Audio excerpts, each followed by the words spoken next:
Everybody wants freedom. Everybody wants freedom.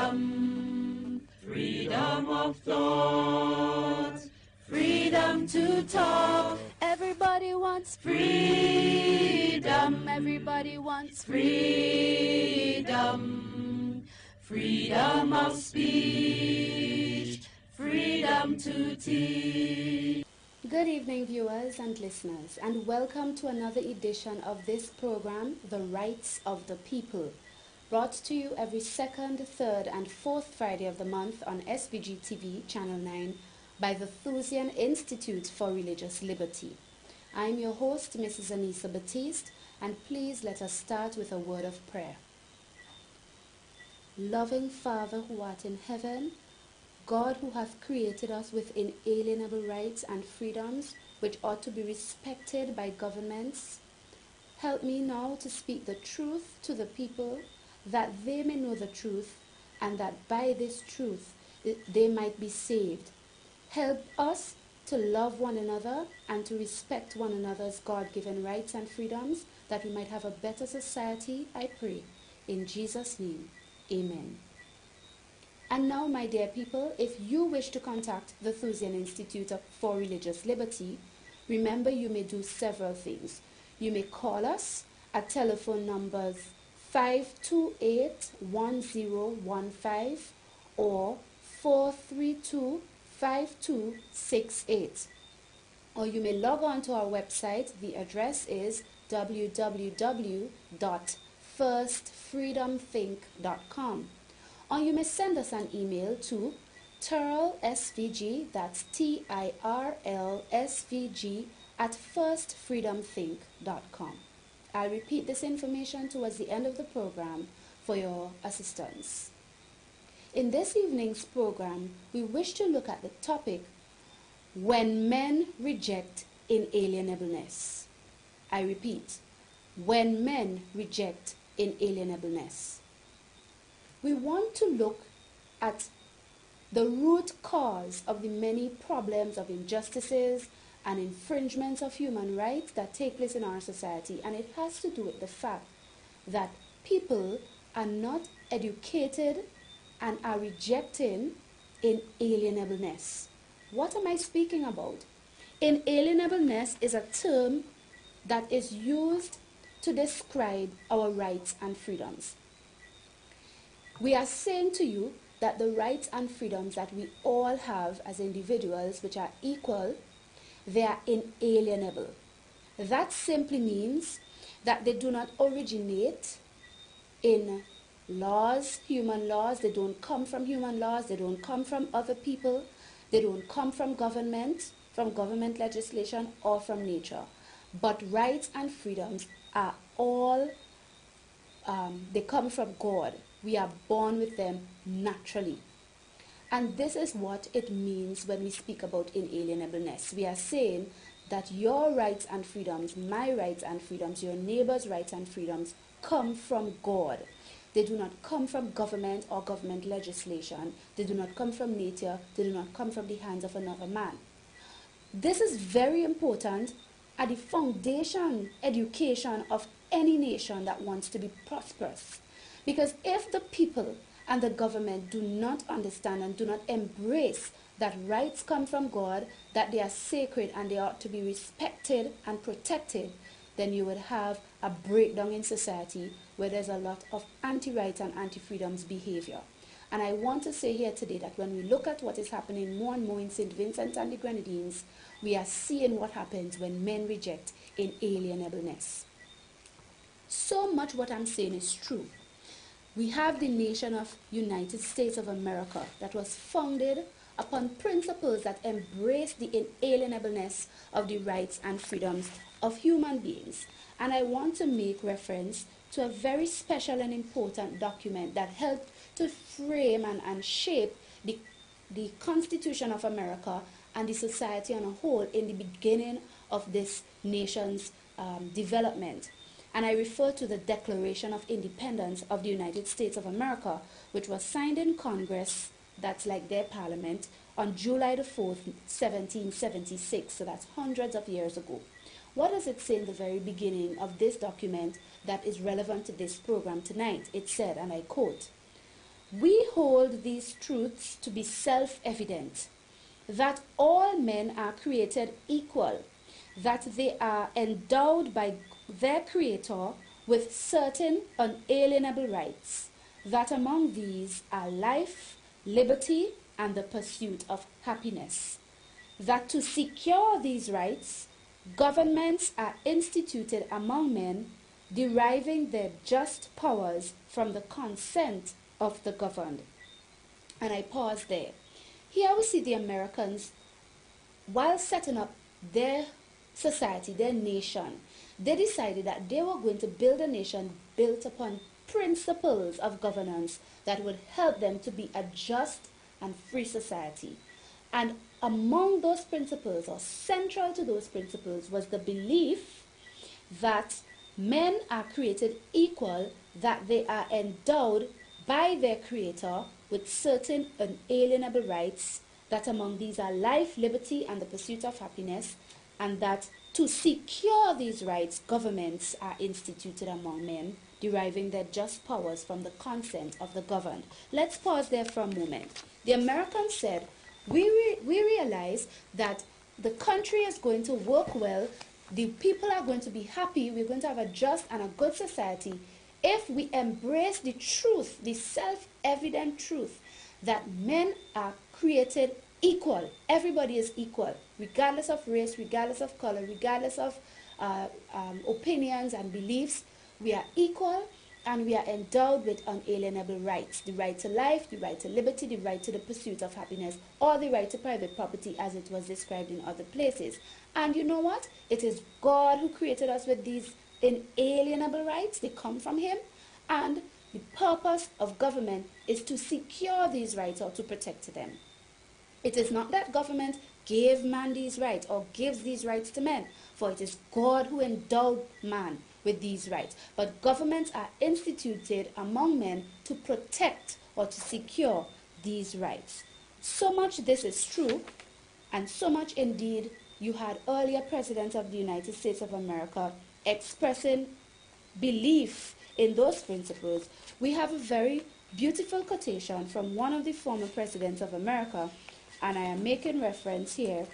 I'm finding the quotation for you. I'm making reference to John F. Kennedy, who made a statement to the effect that rights do not come from the generosity of the state, but that in fact they come from the hands of God. Let me read it to you, and I quote, "The rights of man come not from the generosity of the state, but from the hand of God." So here is former President of the United States, John F. Kennedy, in his inaugural address of 1961, relating the truth that rights and freedoms are inalienable. They do not come from the generosity of the state. It is not the state who gives you your rights and freedoms, but rather they come from the hand of God when He created you.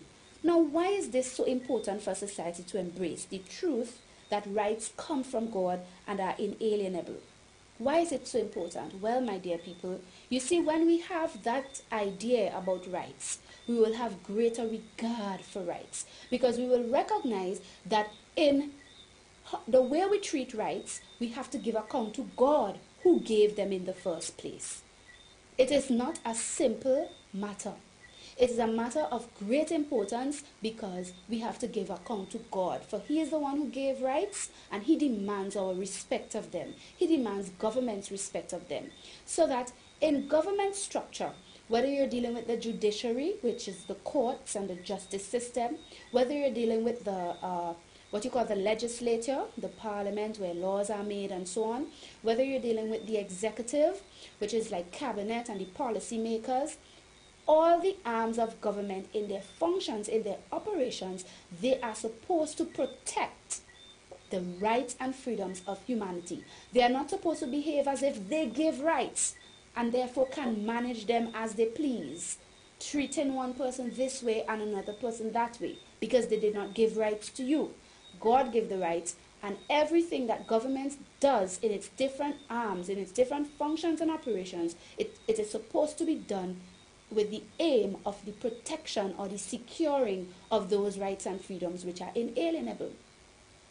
when governments do not appreciate the importance of inalienable rights and the importance of the inalienableness of rights, the fact that they come from God, you have problems. You have, for example, matters pertaining to the protection of human rights and freedoms being treated lightly, being disregarded. You have decisions being made, for example, by courts and judges, and laws being passed in parliaments and congresses that are not in the interest of the rights and freedoms of the people, because they do not have that solemn regard for the rights and freedoms by believing that they are inalienable or that they come from God, and that these representatives and these officials have to give account to God for how they treat rights, since they didn't give them, but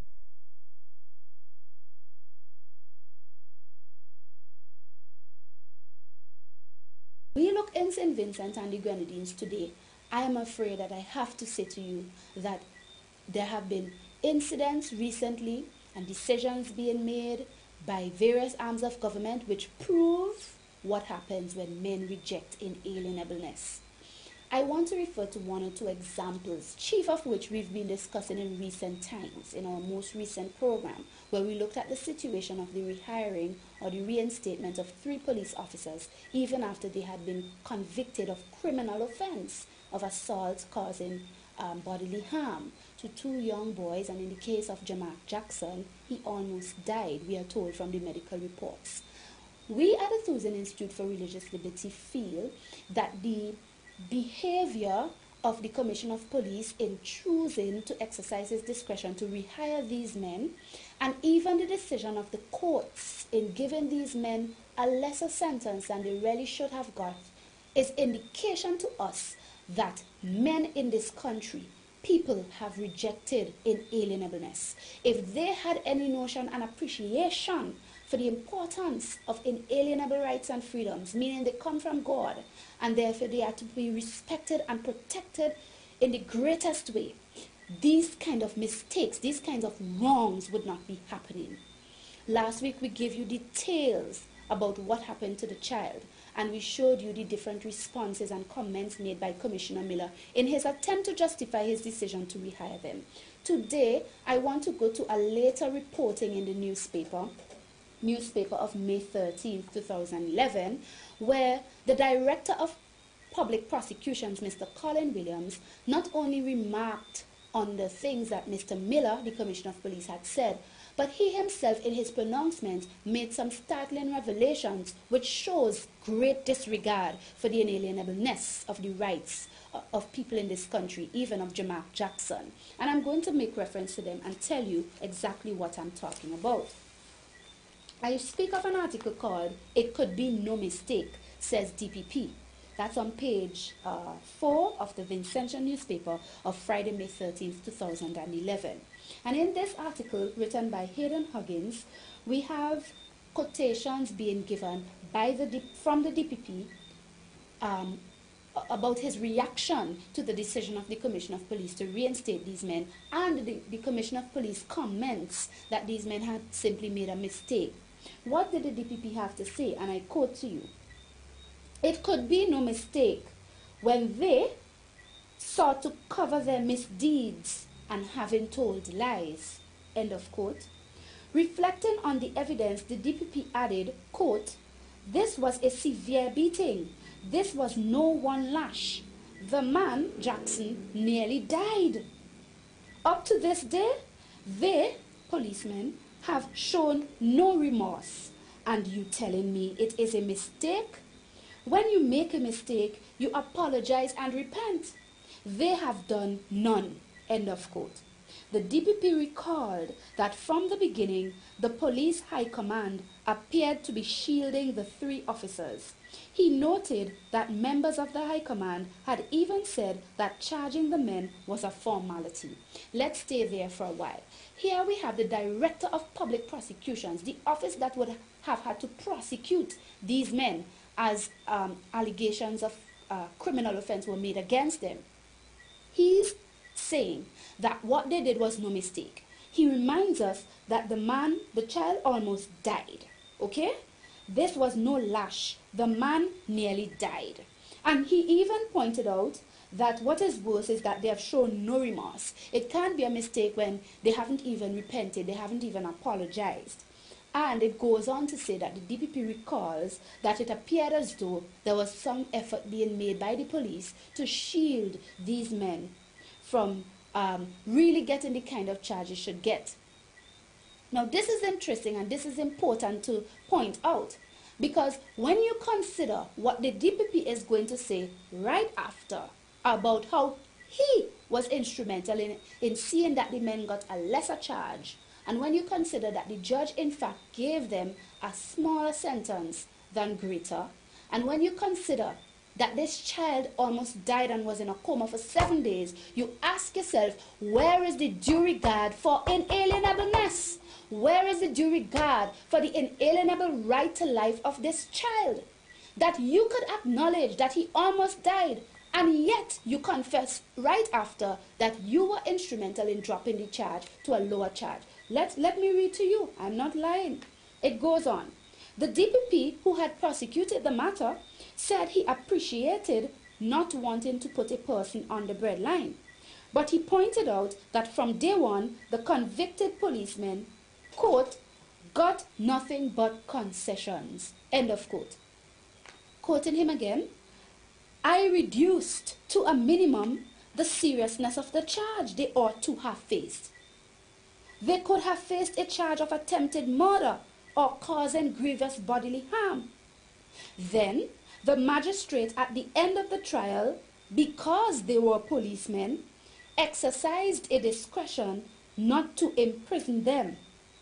End of quote. The DPP explained. He goes on, while I appreciate not wanting to put people on the breadline, you can't put these guys back into positions where they have to interface with the same office that prosecuted them and have to appear before the same magistrate that convicted them. Where does that lead us? The DPP noted. Apart from the offense for which they were convicted, these are men who admitted on oath that they lied to their superiors. Can I ever trust them or believe them in a matter in court? Can a magistrate, judge, or jury ever trust their evidence in court? End of quote. Now let's examine these statements. Very serious. The DPP admits that he reduced the seriousness of the charge they ought to have faced. They could have faced the charge of attempted murder or causing grievous bodily harm. Then the magistrate at the end of the trial, because they were policemen, exercised a discretion not to imprison them. Oh my God. This child almost died. You yourself are admitting they could have faced a charge of attempted murder. For crying out loud, for God's sake. How could you reduce the charge they should have faced?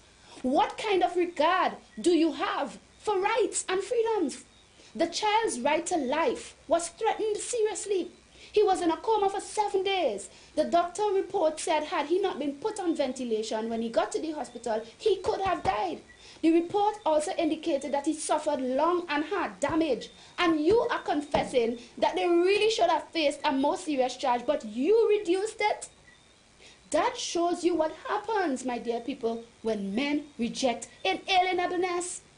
If the DPP and the powers that be, even the magistrate, had true education and regard for the fact that the right to life of this child comes from God, that God created him with life, and no one should take it, and no one should even reach the point of attempting to take it, or treat him in such a way that he should almost lose it, that life that God created with him. Had they any true and proper regard for the inalienableness of this child's right, they could never make the decision to reduce a charge that they should have faced, according to the DPP. Because when you look at the evidence, these men were worthy of a graver charge and a graver sentencing. Graver meaning more serious.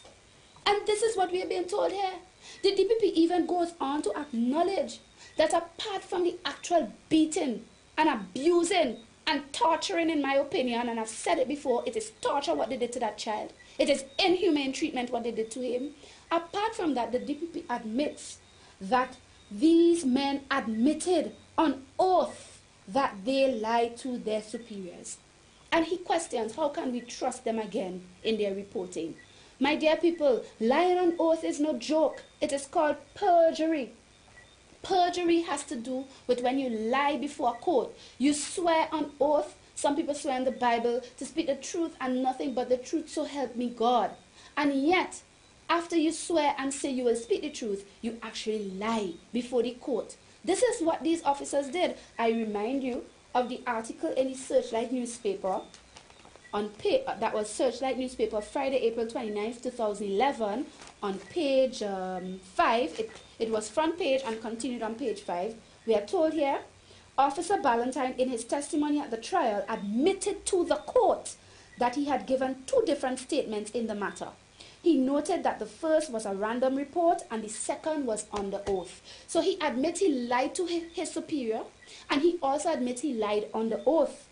He further stated that although he took the oath to speak the truth, he said things that were untrue, even though he knew it is an offense to do so. So the question is, why did not the relevant prosecuting powers bring the charge of perjury against these officers for telling lies in the court, for lying on the oath? And they would have obviously lied to try to save themselves from being found guilty of what they had done to Jamark. So this is lying to try to pervert justice. Justice which is supposed to be given for the protection of the right to life of this child. And his life had been threatened, and these men tried to lie to save their skins. They lied to try to save their skins against the just penalty that they should really face for what they've done to this child. What is perjury? Let me tell you quickly. Perjury, also known as lying on the oath or lying on oath, is the willful act of swearing a false oath or affirmation to tell the truth, whether spoken or in writing, concerning matters material to a judicial proceeding. That is, the witness falsely promises to tell the truth about matters which affect the outcome of the case. So you promise to tell the truth, but you lie, because you lie about it in the court. And it says perjury is considered a serious offense, as it can be used to usurp the power of the courts, resulting in miscarriages of justice. So how in heaven's name could the prosecution and then the magistrate fail to give these men heavier sentencing in the light of the evidence of what they did to Jamark Jackson, almost killing this defenseless child, and in light of them committing perjury? Why was no charge brought against them for perjury when it is admitted even by the DPP that they lied under oath? These failings of the judicial system in this case, these failures of the DPP, and in this case of the magistrate, is evidence that men have rejected inalienableness. Had you any proper regard for the fact that God created Jamark Jackson with the right to life, and that government exists with its arms, judiciary, legislature, executive, to protect Jamark's rights, not to infringe upon them. When you have a government agency, the police, infringing upon the child's rights, he almost died. His right to life was almost taken away. His life was almost taken away. And then the law is there to protect him, to give him redress by punishing these men. You drop the punishment and ignore one of the offenses they committed, which is perjury. So it shows what happens when men reject inalienableness, my dear people. This is the point I want to make here tonight in this program. It shows the evils that would pervade society. It shows the perverted judgment and the injustice and the crookedness and the wickedness that will take over society when men reject inalienableness.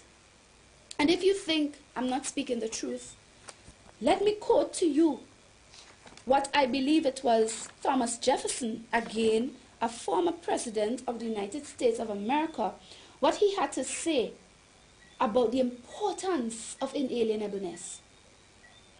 He says, if you don't have people accepting and appreciating and governments operating from the mindset that rights come from God, let me be careful to protect them, what you will have is that the liberties of the nation will not be secured.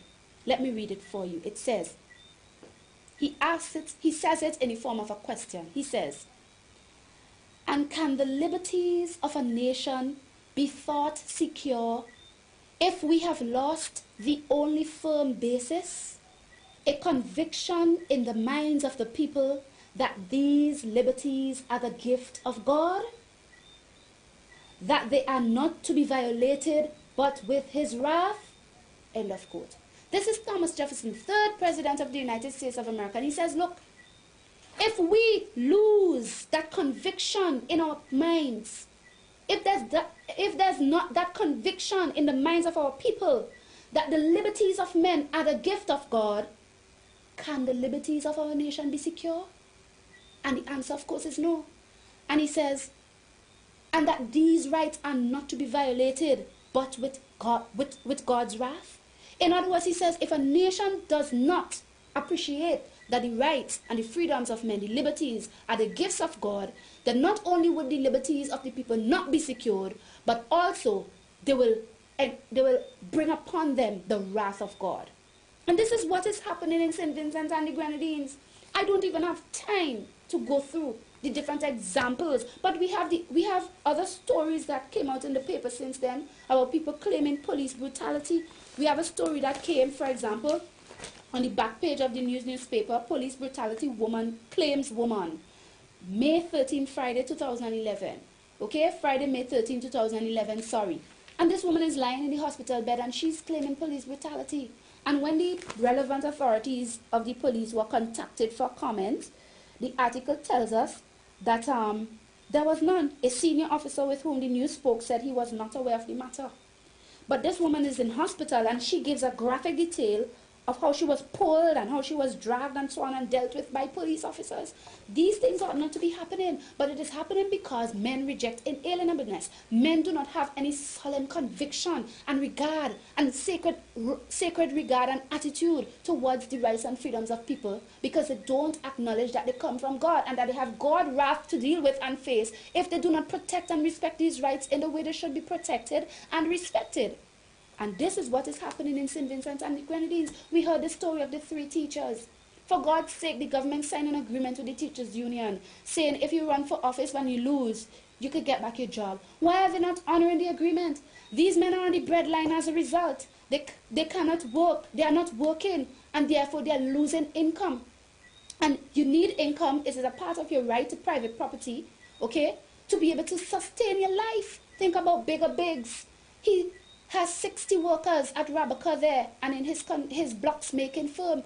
And he, because of the order, the government order, shutting him down from mining, he cannot continue. He had to lay off workers. He's down to probably 20-something now. And these workers have to go home and meet their children. And they are not working anymore because of government decision. These things show disregard for the inalienableness of the rights of men, because the right to private property is one of those rights which must be respected and protected in order for man's life to be sustained. My dear people, these are serious times. And this kind of behavior on the part of government agencies does not augur well at all for a society that claims to be democratic. It is more behaving like a communistic society. A society that has no regard for the rights and freedoms of the people. A society that does not believe that the rights and freedoms of the people are inalienable or come from God. We have come to the end of this program, but we will continue this discussion because it's an important one. But remember that if you wish to contact us, you may call telephone number 528-1015. That's 528-1015. Until we meet again, remember, rights come from God. Treat your neighbor's rights and freedoms with great respect, because otherwise you would bring down the wrath of God upon yourself. Until next program, I'm Anissa Batiste, wishing you a rights-friendly week. In Jesus' holy name, amen. Everybody wants freedom. Everybody wants freedom. Freedom of thought. Freedom to talk. Everybody wants freedom. Everybody wants freedom. Freedom of speech. Freedom to teach.